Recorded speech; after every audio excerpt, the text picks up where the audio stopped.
Halo semua, balik lagi bareng gue Fian Rafael. Dan seperti biasa di video kali ini gue bakalan lanjutin alur cerita yang sebelumnya pernah gue upload. Dan nggak kerasa juga gue udah sampai ke session 29 dari kelanjutan alur cerita Battle Trog Devon ini, yaitu Benua Kaisar. Dan tanpa banyak basa-basi, yuk kita langsung check this out aja alur ceritanya.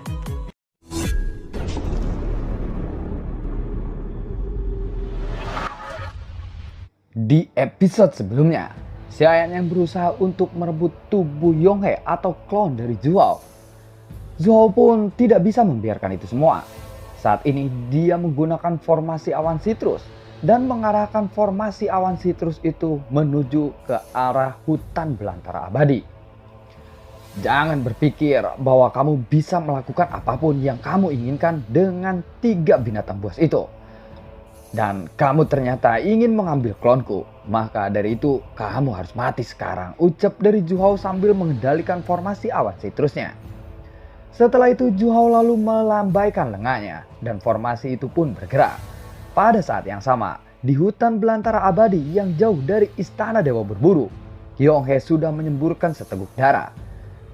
Semua kekuatan immortality di tubuhnya pun langsung melonjak. Kemudian ada bola cahaya transparan muncul di tangannya. Setelah memegang bola itu, dia meremasnya dan lalu meledakkannya tanpa ragu-ragu. Ketika bola cahaya itu meledak, ruangan di sekitarnya langsung dipenuhi dengan aura destruktif yang sangat kuat. Lalu Yonghe pun berteriak. Dia mengangkat tangannya seolah-olah dia ingin meraih ke arah langit. Wuss! Sebuah angin kencang pun lalu terbentuk dan celah spasial muncul di arah langit. Xiayan lalu mengkerutkan keningnya. Gelombang berbahaya menyebar dari celah spasial itu. Segel tangan Yonghe pun langsung berubah dengan cepat. Sepertinya dia berencana untuk melenyapkan Xiayan. Cepat singkirkan mereka semua. Gelombang yang sangat kuat ini akan segera datang. Dan aku hanya bisa melindungimu, ucap dari sang permaisuri. Xiayan sedikit terkejut ketika mendengar kata-kata itu. Begitu Xiayan mengangkat tangannya, ketiga binatang buas itu pun langsung menghilang. Sedangkan untuk 817, sebagian besar armornya telah rusak. Dan sepertinya dia juga telah terluka parah. Adapun Yuking, dia masih melesat ke arah belakang dengan kecepatan yang sangat cepat. Sepertinya dia tahu apa yang akan terjadi selanjutnya. Dia pasti akan mati jika dia tetap ada di tempat ini. Jangan khawatir, kamu bisa melakukan apa yang kamu ingin lakukan dengan tenang. Dan dengan adanya aku di sini, aku akan menggunakan semua kekuatanku untuk melindungimu. Jadi, tidak ada yang bisa membunuhmu di sini, ucap dari sang permaisuri. Pada saat ini, sepertinya Yonghe akhirnya bisa melihat sang permaisuri muncul di sebelah Xiayan. Namun, permaisuri tidak pernah menatap ke arah Yonghe. Pada saat yang sama juga, suara gemuruh dari celah spasial itu pun menjadi lebih kencang. Dan ada angin kencang yang bertiup di lantai ke-9 ini. Seakan-akan ini membuat semua makhluk di lantai ke-9 ini merasa takut. Semua orang lalu mundur sejauh mungkin ke tempat terjauh dari celah spasial itu. Buar, tiba-tiba retakan spasial di udara pun langsung dipenuhi dengan sebuah cahaya. Cahaya ini sepertinya sangat kuat dan mampu meledakkan apapun. Sinar cahaya yang mengerikan itu seperti lubang yang sangat besar di arah langit. Energi yang kuat langsung mengalir deras dari langit. Kekuatan macam apa ini? Ini sangatlah kuat. Apakah ada orang kuat yang akan bertarung di sana? Ucap dari orang-orang yang melihat pemandangan itu. Satu demi satu, mata mereka tertuju kepada area di mana sinar cahaya itu keluar. Formasi awan sitrus yang dilemparkan oleh istana dewa berburu jauh dari hutan belantara abadi ini. Namun sangatlah kuat dan bisa menguras tenaga yang sangat besar. Lalu siapakah yang menembakkannya? Itu adalah Zhuo yang sedang berjuang dengan sekuat tenaga. Yonghe mungkin bukanlah sebuah klon yang tidak terlalu penting. Tetapi jika klon ini benar-benar diambil oleh Xiayan, maka itu pasti akan membuat aib bagi Zhuo. Sesaat kemudian, terdengar jeritan-jeritan yang melengking. Wah! Saat Xiayan melihat ke sumber suara itu, terlihat bahwa armor dewa palsu milik 817 telah mencapai batasnya. Dan armor itu pun hancur sedikit demi sedikit. Tubuh 817 pun terlihat ketika armor itu mulai menghilang. Dan pada akhirnya seluruh tubuhnya hancur menjadi abu. Yonghe menyangka bahwa Xiaoyan pun tidak akan bisa lolos dari serangan formasi awan sitrus ini. Tepat ketika Yonghe melihat ke dalam formasi awan sitrus dan mencari sosok Xiaoyan, tiba-tiba ada sebuah suara yang terdengar dari benaknya. "Hah, sayang sekali," ucap dari suara itu. "Siapa itu?" ucap dari Yonghe dengan terkejut. Dia seharusnya memiliki banyak harta atau sesuatu yang bisa melindunginya. Tetapi semuanya telah rusak olehmu. Ucap dari suara itu yang terdengar lagi di benak Yonghe. Hal ini membuat ekspresi Yonghe tiba-tiba berubah. "Aku bilang siapa kamu?" ucap dari Yonghe. "Kamu telah bekerja sama dengan orang-orang dari dunia Taisu dan membuat kekacauan di sini. Jadi aku sangat ingin membunuhmu," ucap dari suara itu lagi. Itu pasti salah paham. "Aku hanya ingin meminta maaf kepada Anda atas istana Dewa Berburu," ucap dari Yonghe lagi. "Meminta maaf?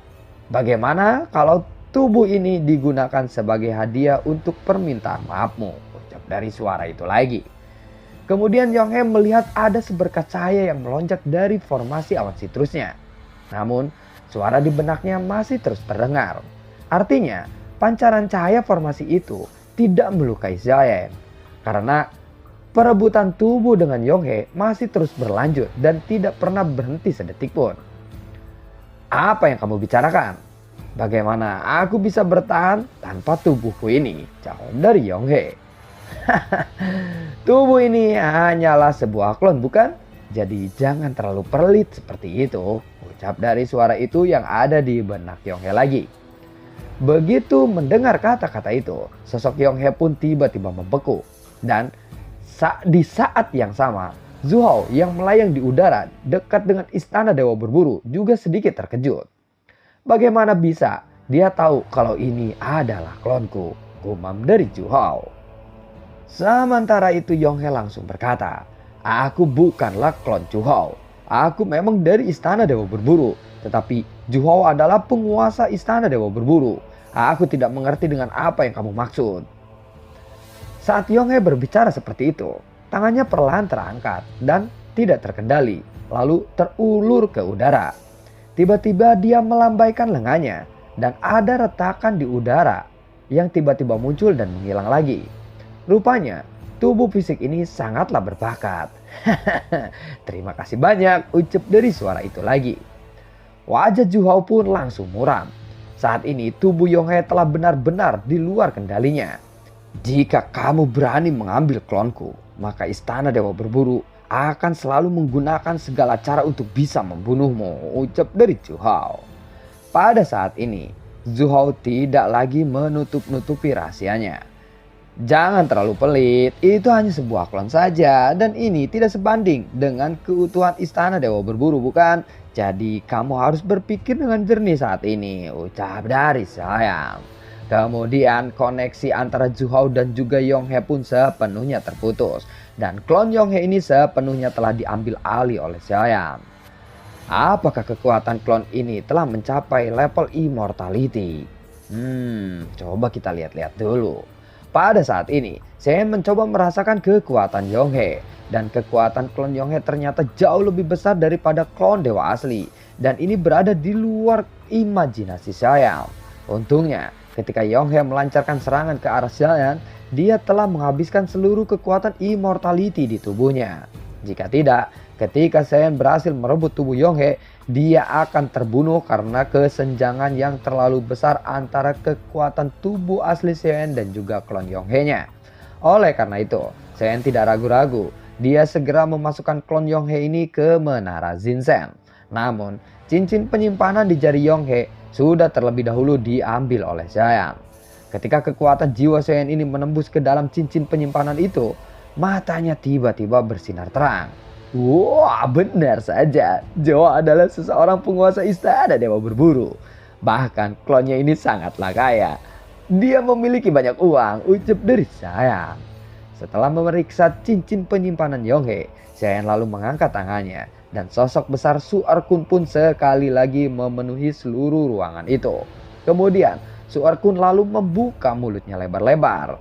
Dan ketika Saiyan melihat gerakan dari Suerkun, Saiyan pun menebak bahwa dia ingin Saiyan mengambil 830 dan juga 853 yang telah dia telan.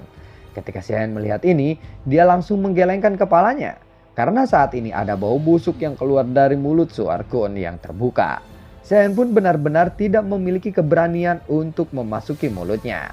Saiyan sebenarnya tidak terlalu peduli dengan 830 dan juga 853. Entah mereka masih hidup ataupun sudah mati. Namun mereka seharusnya punya banyak sumber daya. Sayang sekali mereka telah ditelan oleh Suerkun. Sudahlah, aku rasa biarkan mereka tetap berada di perutmu saja sementara waktu ini, ucap dari Saiyan kepada Suerkun. Setelah mengatakan itu, Saiyan langsung mengangkat lengannya. Dan tubuh Suerkun yang besar pun langsung menghilang lagi. Usai pertarungan ini, tidak ada orang yang berani mendekati tempat itu. Sehingga tempat itu terasa kosong dan hanya tersisa Saiyan saja. Saking dahsyatnya formasi awan sitrus yang menembak ke arahnya. Untung saja aku mendapatkan bantuan dari ketiga binatang buas ini, ucap dari Saiyan sambil menggaruk kepalanya. Setelah itu, Saiyan segera mencari sebuah ruangan yang tenang untuk dia bisa duduk bersila dan berkultivasi. Kemudian, dia mencoba untuk menelan ramuan emas itu lagi, yang mungkin sekarang tersisa 4. Jika dia menelannya satu lagi, seharusnya dia berhasil akan menuju ke puncak fighting god bintang 9. Namun, saat Saiyan hendak memasukkan ramuan emas itu ke mulutnya, tiba-tiba seluruh ruangan ini bergetar hebat. Hal seperti ini membuat hati Saiyan pun sedikit tegang.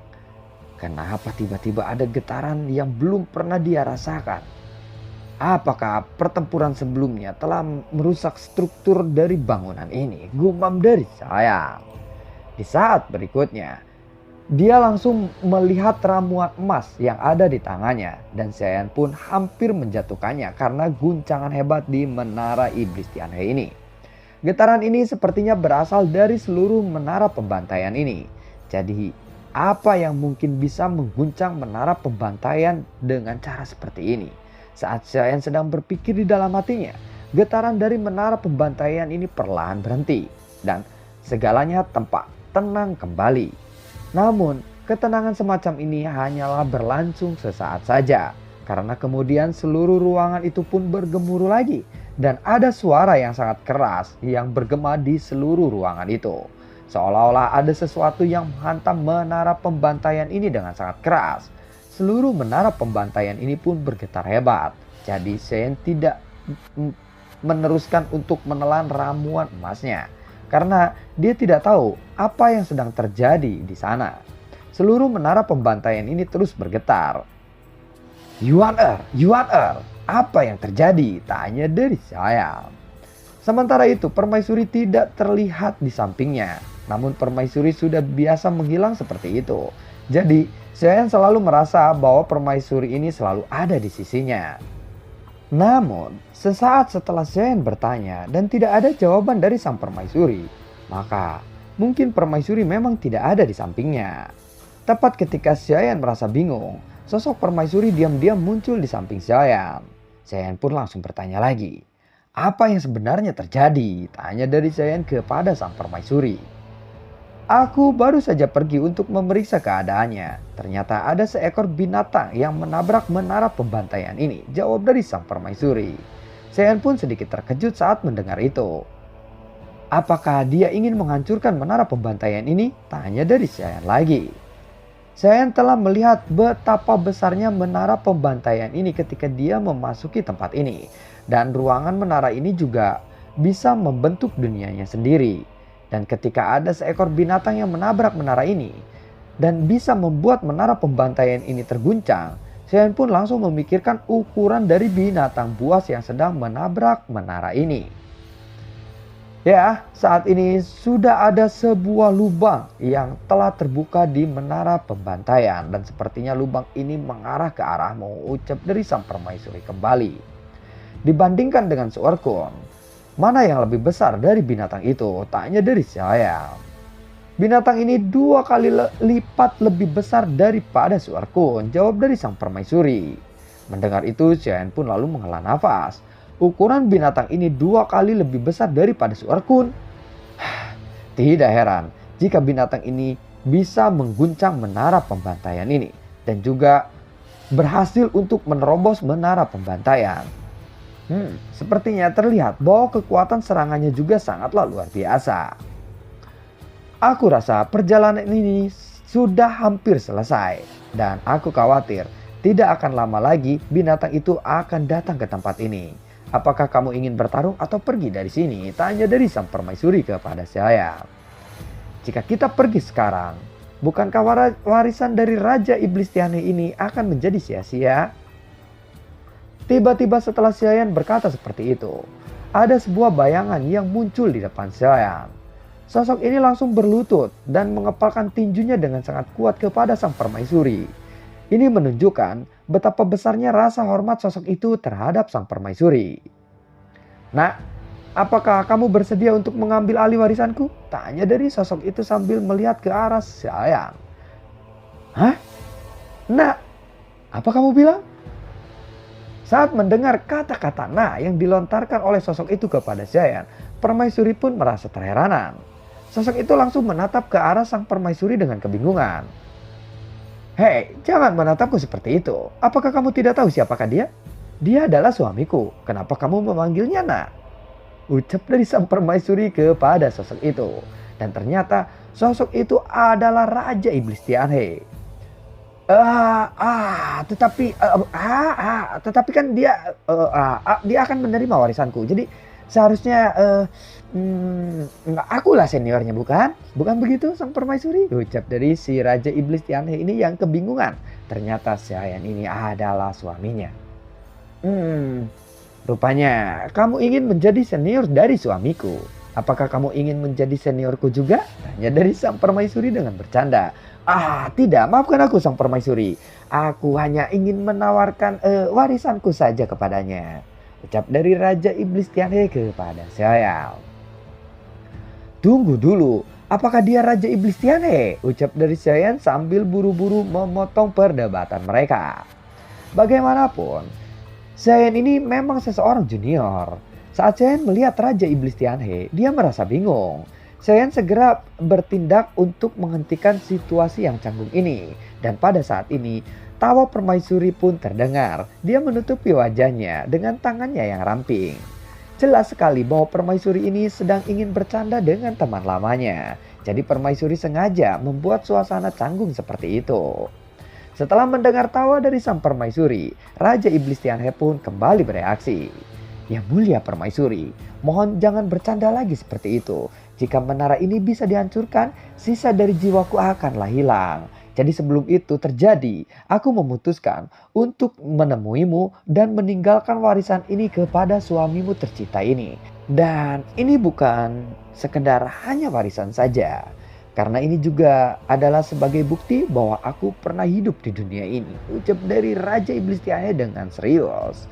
Mendengar itu, tawa sang permaisuri pun berangsur-angsur memudar dan ekspresi wajahnya berangsur-angsur menjadi lebih serius. Kemudian sang permaisuri pun lalu mengangguk.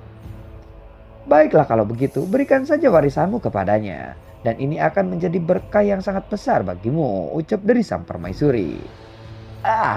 Baiklah kalau begitu, ucap dari si Raja Iblis Tianhe ini. Meskipun aku memang tidak sekuat yang mulia permaisuri, aku juga hampir mencapai tingkat immortality para dewa. Dan sepertinya suamimu ini bahkan belum menembus ke level fighting god. Aku khawatir dia mungkin tidak akan dapat menyempurnakan atau mendapatkan warisanku ini, ucap dari si Raja Iblis Tianhe ini.